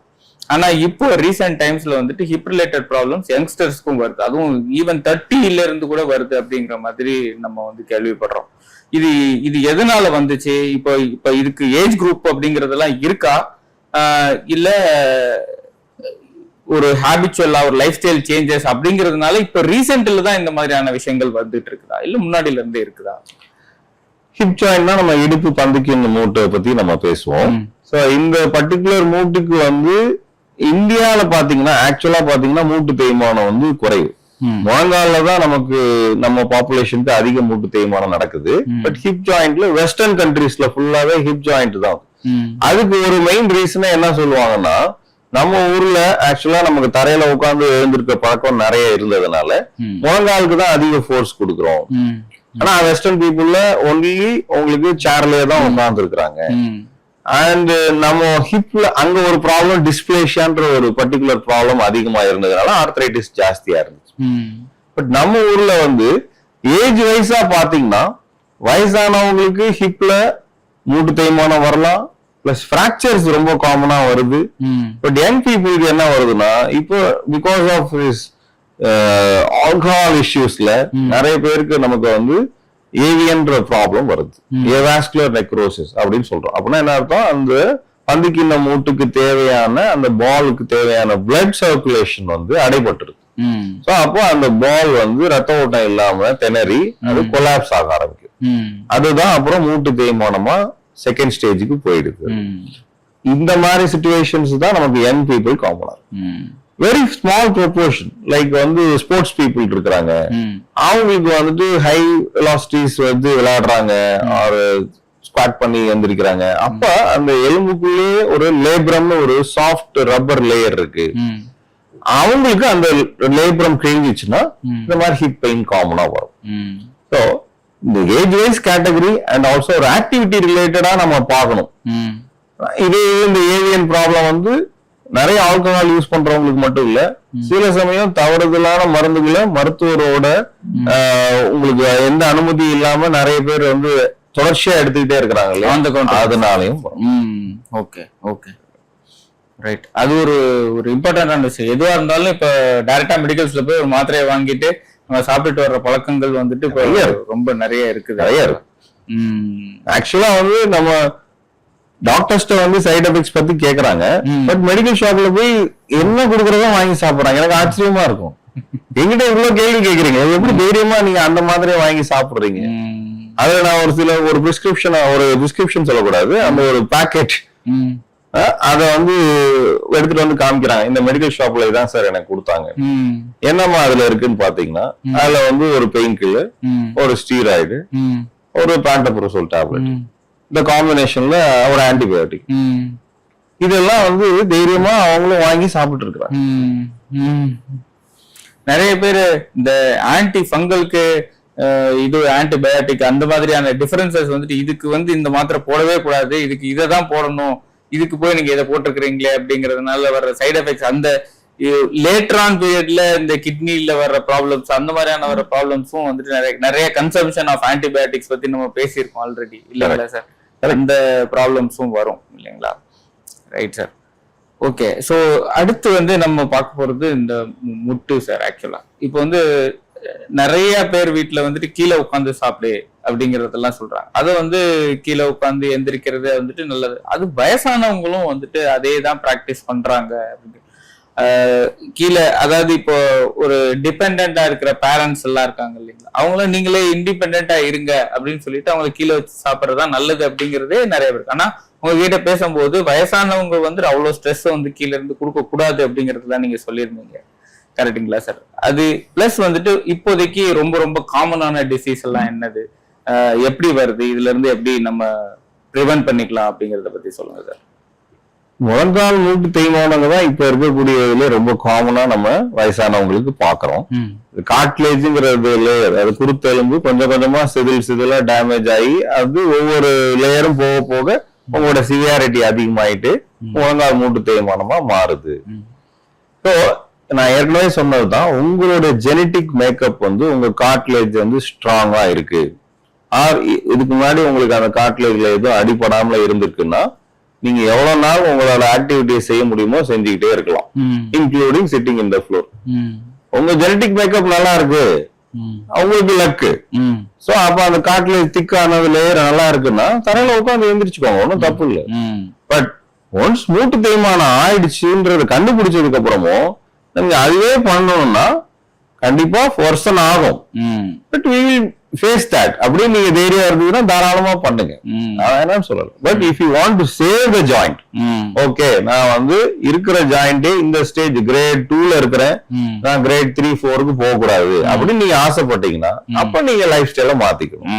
அதுல மெயின் வந்து வெயிட் ரிடக்ஷன், இந்த மாதிரி தரையில உட்கார்ந்து எழுந்திருக்கிறது இல்லாம இருக்கிறது, டெய்லி எக்ஸசைஸ் பண்றது, தேவையான சத்து மாத்திரைகள் மட்டும் சாப்பிடுறது, பெயின் கில்லர் சாப்பிடாம இருக்கிறது. ஏன்னா பெயின் கில்லர் சாப்பிட்டுட்டு எனக்கு வலி இல்ல, என்னோட வியாதி சரியா போயிடுச்சு அப்படின்னு நிறைய பேஷண்ட் அவங்களே ஏமாத்திக்கிறாங்க. சோ பெயின் மாத்திரை சாப்பிட்டு பெயின் குறைஞ்ச உடனே உங்க வியாதி போயிடுச்சு அப்படின்னு நம்புறதுதான் ஆக்சுவலா ஃபர்தரா வர்சன் ஆக்குறதுக்கான மெயின் ரீசன். இந்த பெயின் கில்லர் என்ன சார் பண்ணுது ஆக்சுவலா? இது நிறைய பேருக்கு தெரியாது. கரெக்ட், ஓகேங்களா? பெயின் கில்லர்னு ஒண்ணு போடுறோம், அந்த வலி போயிருது. இந்த பெயின் அதுக்கு பின்னாடி இருக்கிற சயின்ஸ் என்னது, அது என்ன பண்ணிட்டு இருக்குது அது உள்ள போய்? இப்போ பெயின் வர்றதுக்கான காரணம் என்ன அப்படின்னு சொன்னீங்கன்னா, மைக்ரோ மாலிகுலர் லெவல்ல நம்ம அனலைஸ் பண்ணி பார்க்கும்போது ஒரு இன்ஃப்ளமேட்டரி மீடியேட்டர்ஸ் அப்படின்னு சொல்றோம். ஃபார் எக்ஸாம்பிள் வந்து ப்ராஸ்டோகிளாண்டின்ஸ், இன்டர்லூக்கின்ஸ் அப்படின்னு சொல்றது, இதெல்லாம் வந்து மைக்ரோ லெவல்ல இருக்கக்கூடிய மாலிக்யூல்ஸ், நானோ கெமிஸ்ட்ரிஸ். சரியா? சோ இதெல்லாம் தான் நமக்கு வந்து ஒரு இன்ஜுரி ஆன பார்ட்ல அந்த ரிலீஸ் ஆகுது. அந்த இன்ஜூர்டு செல்ஸ்ல இருந்து ரிலீஸ் ஆகக்கூடிய these chemical actually it irritates the free nerve endings. அந்த நர்வ் எண்டிங்ஸ் என்ன பண்ணுது, ஒரு எலக்ட்ரிக் மாதிரிதான். அந்த எலக்ட்ரிக் இம்பல்ஸ நீ ஜாயிண்ட்ல இருந்து நேரா வந்து நர்வ் வழியா ஸ்பைனல் கார்டு கொண்டு போகுது, ஸ்பைனல் கார்டுல இருந்து நம்மளோட பிரெயினுக்கு கொண்டு போகுது. இந்த ரிலே நடக்குது, ரைட்டா?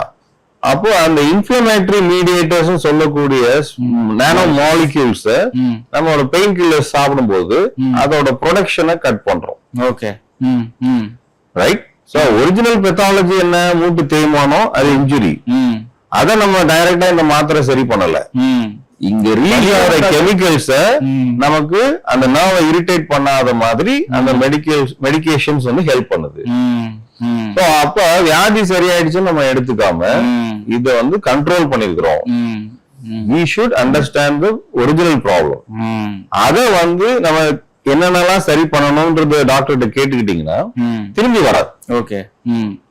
ஆனா அதை சரி பண்ணாம வெறும் பெயின் கில்லரையே சாப்பிட்டு நமக்கு அதை அடிக்ட் ஆயிடக்கூடாது. ஓகே. பெயின் கில்லர்ஸோட எஃபெக்ட் அதிகமா பெயின் கில்லர்ஸ் யூஸ் பண்றதுக்கான எஃபெக்ட் வேற என்ன? ஆப்வியஸ்லி லைக் இப்போ நீங்க பெயின் கில்லர் சாப்பிடும்போது நான் ஏற்கனவே என்ன சொன்னேன், it blocks the release of nano chemicals. அந்த நானோ கெமிக்கல்ஸ் வந்து மத்த ஆர்கன்ஸ்லயும் நார்மல் ஃபங்க்ஷனையும் பண்ணிட்டு இருக்கு. லைக் ஃபார் எக்ஸாம்பிள் உங்களுக்கு வயிற்றுக்குள்ள இருக்கக்கூடிய அந்த மியூக்கஸ் லேயரை அது செக்ரேட் பண்ணிட்டு இருக்கு. இப்ப நீங்க மாத்திரை சாப்பிடும் போது அந்த லேயர் இங்க எப்படி வலியை குறைக்குதோ அதுல இருக்கக்கூடிய லேயர்ஸையும் அது குறைக்கிறதுனாலதான் வயிறு புண்ணாகுது. ஓகே. அதோட சைடு எஃபெக்ட்ஸ் அதுதான் வருது. சில பேருக்கு ரொம்ப எக்ஸ்ட்ரீம்ல அந்த கிட்னிக்கு தேவையான செல்ஸையும் அதை டேமேஜ் பண்ணிடலாம். அப்பதான் வந்து ரீனல் ஃபெயிலியரா அது வந்துருக்கு. Right right right sir, right sir. இப்போ வில் கோ டு ஆங்கிள். கீழே ஆங்கிள் வர ப்ராப்ளம்ஸ் மோஸ்ட்லி நிறைய பேர் வந்துட்டு இப்போ ஃபீமேல்ஸ் வந்துட்டு ஹை ஹீல்ஸ் யூஸ் பண்றாங்க. கரெக்ட். ஸோ இந்த ஆங்கிள்ஸ்ல வர ப்ராப்ளம், ஜென்ரல்ல வர ப்ராப்ளம்ஸ் என்ன, அது எந்த ஏஜ் குரூப் வருது, என்ன மாதிரியான விஷயங்கள் வந்துட்டு நம்ம பண்ணாம இருந்தோம் அப்படின்னு சொன்னோம்னா இந்த ரிலேட்ல இருந்து தடுத்தரலாம் இப்படிங்கிறது ஒரு கொஸ்டின். இன்னொன்று வந்து டயபெட்டிஸ் பேஷண்ட்ஸ். டயபெட்டிஸ் பேஷண்ட்ஸ்க்கு இந்த கால்ல எரிச்சல் ஒண்ணு வருது. Correct. அது பயங்கர டாலரேட் பண்ண முடியாத அளவுக்கு வருது. ஈவன் தோ ஒரு சில பேர் கண்ட்ரோல்ல வச்சிருந்தா கூட அவங்களுக்கு வந்துட்டு 150க்கு கீழே தான் இருக்குது சுகர் லெவல், ஆனாலும் இந்த எரிச்சல் இருக்கு அப்படிங்கிற மாதிரி ஃபீல் பண்றாங்க. ஸோ இது 2 கொஸ்டின்ஸ்க்கும் நீங்க சொல்லுங்க. இப்போ ஃபர்ஸ்ட் கொஸ்டின் பாத்தீங்கன்னா காமனா ஹீல் அண்ட் ஃபுட்ல என்ன ப்ராப்ளம் வருதுன்னா குதிகால் வலி அப்படின்னு எல்லாரும் ஃபீமேல்ஸ் அண்ட் மேல்ஸ் எல்லாருமே 40+ சொல்ல ஆரம்பிப்பாங்க.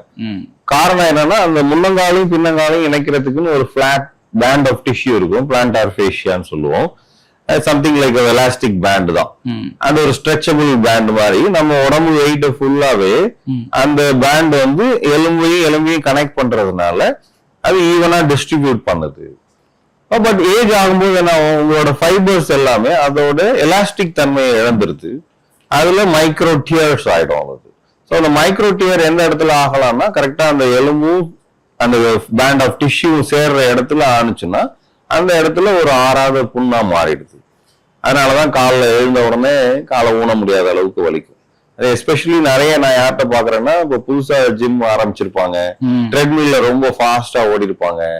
அவங்களால பாத்தீங்கன்னா காலையில எழுந்து காலை ஊனவே வைக்க முடியாது. ஏன்னா ஒரு ப்ரிப்பரேஷன் ஸ்ட்ரெச்சிங் இல்லாமலே நீங்க அந்த பேண்ட் ஆஃப் டிஷ்யூவை அதிக ஃபோர்ஸுக்கு ஆரம்பிச்சிட்டீங்க. பட் சின்ன வயசுல இருந்தே ஓடிட்டே இருக்கிறீங்க அப்படின்னு சொன்னா அந்த பாடி would have got adapted. இப்ப இவங்களுக்கு என்ன ஆயிடுச்சு, அந்த மைக்ரோ இன்ஜுரி ஆன உடனே அந்த டிஷ்யூ ஹீல் ஆகுற வரைக்கும் அந்த பெயின் இருந்துட்டு இதான் காமனா நமக்கு குதிகால் வலிக்கு பாக்குறோம். ஹீல்ஸ் யூஸ் பண்ணும்போது என்ன ஆயிடுது, உங்களுக்கு 4 ஃபுட்ல வந்து பிரஷர் அதிகம் கொடுக்குறோம். ஆங்கிள் இஸ் அட் ஒரு நான் அனடாமிக் பொசிஷன்ல நிக்குது. எப்ப வேணாலும் ட்விஸ்ட் ஆயிடலாம். அப்ப காமனா யங் கேர்ள்ஸ்க்குலாம் அந்த ஆங்கிள் லிகமெண்ட் இன்ஜுரிஸ் வெரி காமனா நம்ம பாக்குறோம். அதாவது டயபெட்டிக் பத்தி நீங்க கேட்டுட்டு இருந்தீங்க. சோ டயபெட்டிஸ் பொறுத்த வரைக்கும் எப்படின்னா உங்களுக்கு ஏன் வந்து அந்த கால் எரிச்சல் வருது அப்படின்னு பார்த்தோம்னா அதுக்கு மெயின் ரீசனே வந்து அந்த பெரிஃபரல் நியூரோபதி. பெரிஃபரல் நியூரோபதினா என்ன அப்படின்னு பார்க்கும்போது உதாரணத்துக்கு உங்களுக்கு வீட்டுல எலக்ட்ரிக் கேபிள் இருக்கு. அந்த கேபிள் எப்படி இருக்கும், ஒரு கேபிள் ஒரு வயர் இருக்கும், அதை சுத்தி ஒரு பிளாஸ்டிக் ஷீட் இருக்கும். சோ அந்த காப்பர் வயரை ப்ரொடெக்ட் பண்றதுக்கான பிளாஸ்டிக் ஷீட் இருக்கும். அதே மாதிரி நம்ம உடம்புல இருக்கக்கூடிய நர்வோட ஸ்ட்ரக்சரை எடுத்து பார்த்தோம்னா மைக்ரோஸ்கோப்ல பாத்தீங்கன்னா உள்ளுக்குள்ள பாத்தீங்கன்னா ஒரு ஆக்சான்னு சொல்லக்கூடிய ஒரு கேபிள் இருக்கும். அதுதான் உங்களுடைய இம்பல்ஸ் எல்லாத்தையும் டிரான்ஸ்மிட் பண்ணுது. அதை ப்ரொடெக்ட் பண்ற ஷீட் பேர் தான் மயலின் ஷீத்னு சொல்றோம். இந்த மயலின் ஷீத்ல இந்த டயபெட்டிக்ஸ் பேஷண்ட்டுக்கு அந்த ஷீத்தை டீக்ரேட் பண்ற மாதிரி நிறைய கழிவு பொருட்கள் உருவாகுது. Advanced glycosylation end products, AG products சொல்லுவோம். இந்த ப்ராடக்ட்ஸ் எல்லாம் நேரா போய் அந்த ஷீட்ல டெபாசிட் ஆகி ஷீட்டை டெஸ்ட்ராய் பண்ணிடுது. Then it becomes a live wire. எப்படி நீங்க வந்து உங்களோட ஒரு வயர்ல வந்து ஷீட்டை நீங்க கட் பண்ணிட்டீங்கன்னா it becomes a live wire.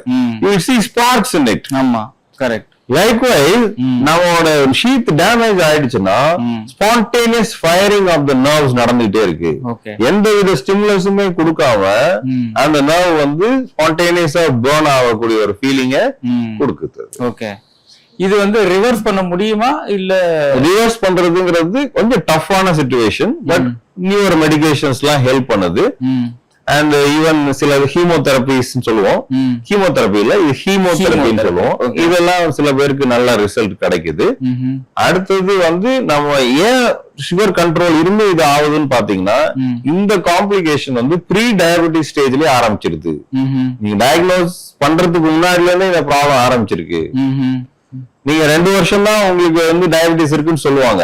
ஆனா ப்ரீ டயபெட்டிஸ் ஸ்டேஜ்லயே கடந்த 10 வருஷமா அவங்க இருந்திருப்பாங்க, அவங்களுக்கு தெரிஞ்சிருக்காது. அதனாலதான் 2 வருஷம் டயபெட்டிஸ் கண்டுபிடிச்சவங்களுக்கே அந்த நியூரோபதி வந்து. Okay okay, fine fine fine sir. Okay sir, one final question.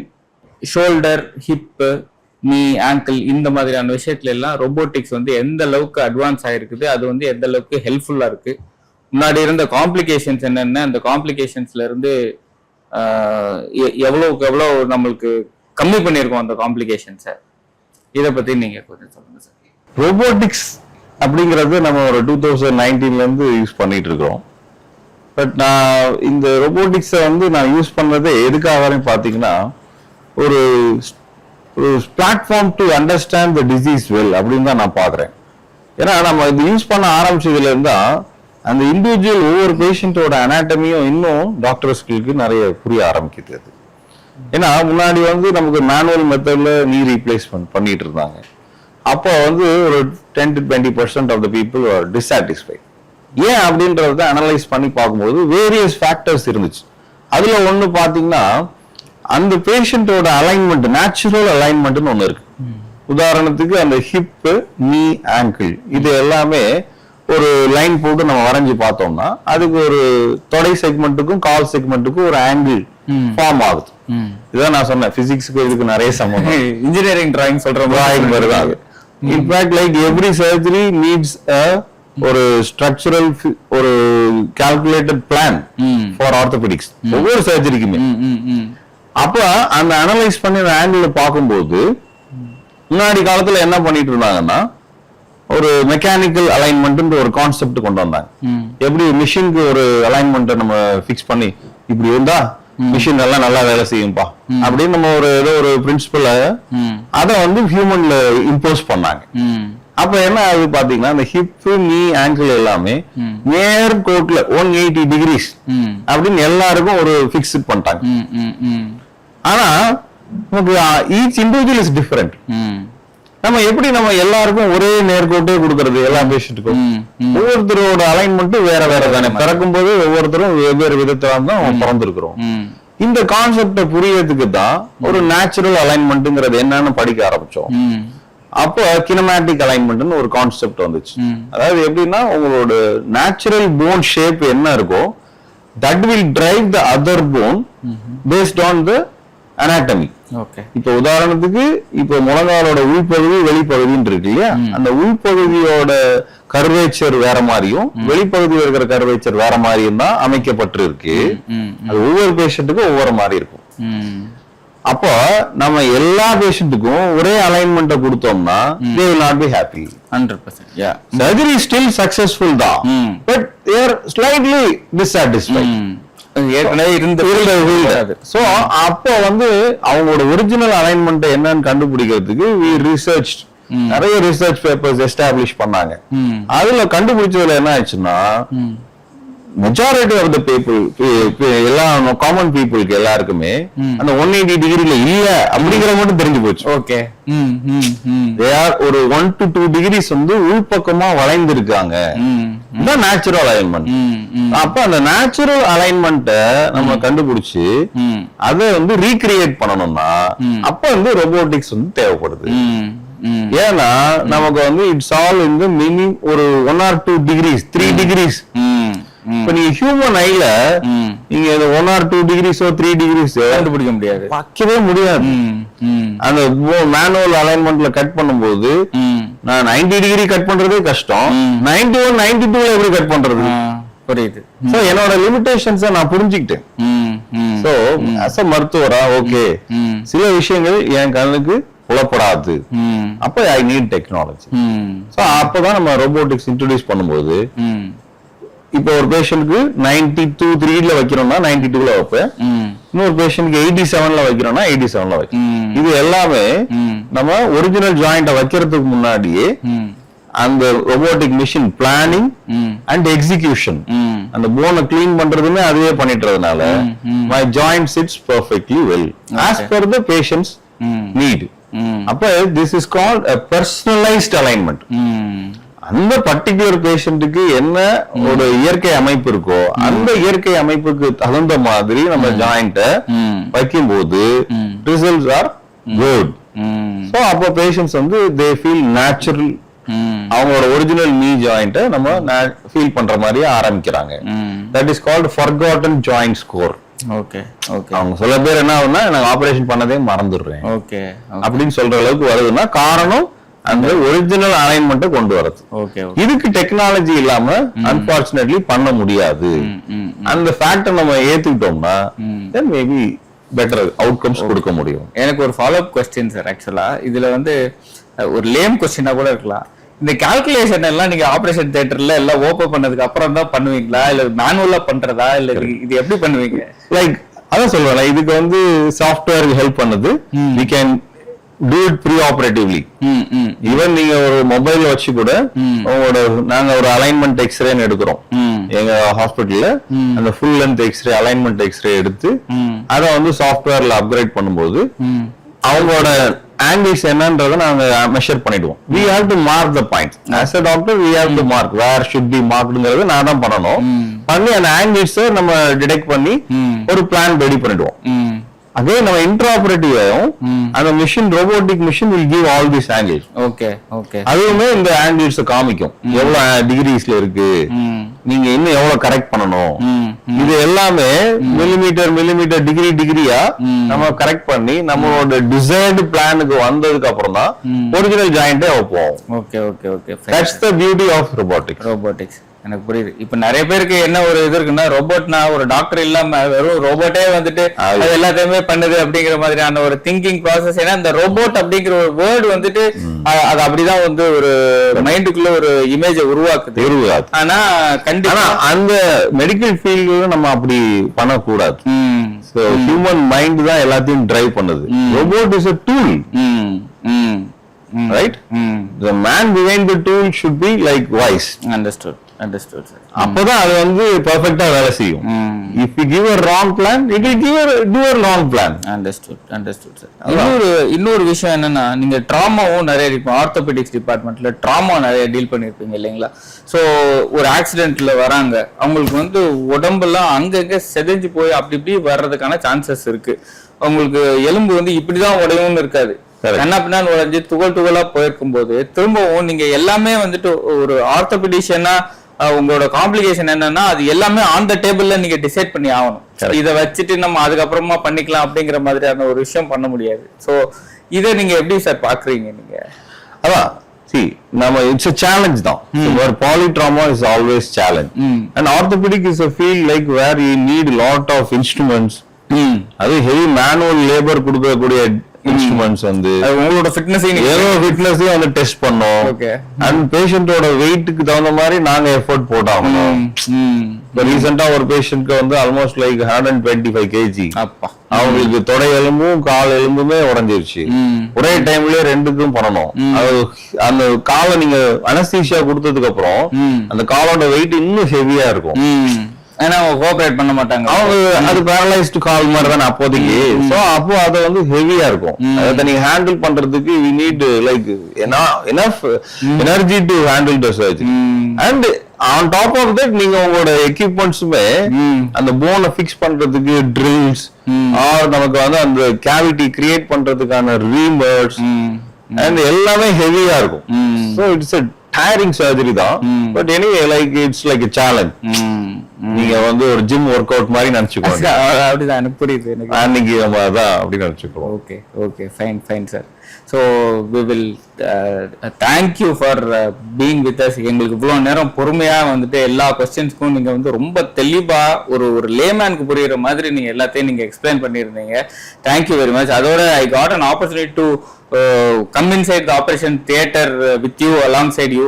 நீங்க என்னென்னலாம் பண்ணிட்டு இருக்கிறீங்க அப்படிங்கிறது, ஒரு டாக்டர் வந்து என்னென்னலாம் வந்துட்டு எவ்வளவு டஃப் உங்களோட வேலை அப்படிங்கிறது. நிறைய பேருக்கு என்னன்னா டாக்டர்ஸ் எல்லாம் வந்துட்டு ஒரு நீஷா ஒரு ஒயிட் காலர் ஜாப் வந்தாங்க, அவங்க பேஷண்ட்டை பார்க்குறாங்க போறாங்க அப்படிங்க. ஆனா அந்த ஆப்ரேஷன் தியேட்டருக்குள்ள உங்களுக்கு எவ்வளவு ஸ்டாமினா வேணும், எவ்வளவு ஹவர்ஸ் நீங்க வந்து அதை நின்றுட்டு இருக்கிறீங்க, அந்த மெஷினரிஸை ஹேண்டில் பண்றதுக்கு எவ்வளவு ஸ்ட்ரென்த் வேணும் அப்படிங்கறது எல்லாம் பார்க்கும்போது அந்த டாக்டர்ஸ் அப்படிங்கிற உங்களோட அந்த மைண்டுக்குள்ள ஏற்படுற இமேஜ் வந்து வேற லெவல்ல எனக்கு இன்க்ரீஸ் ஆயிடுச்சு.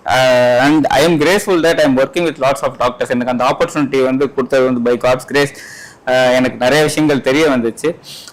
ஸோ உங்களை மாதிரியான ஒரு டாக்டர் எனக்கு அறிமுகமாகி இவ்வளோ தூரம் வந்துட்டு உங்களோட டிராவல் பண்ணுறதுக்கான சான்ஸ் எனக்கு கொடுத்ததுக்கு ரொம்ப ரொம்ப தேங்க்யூ சார்.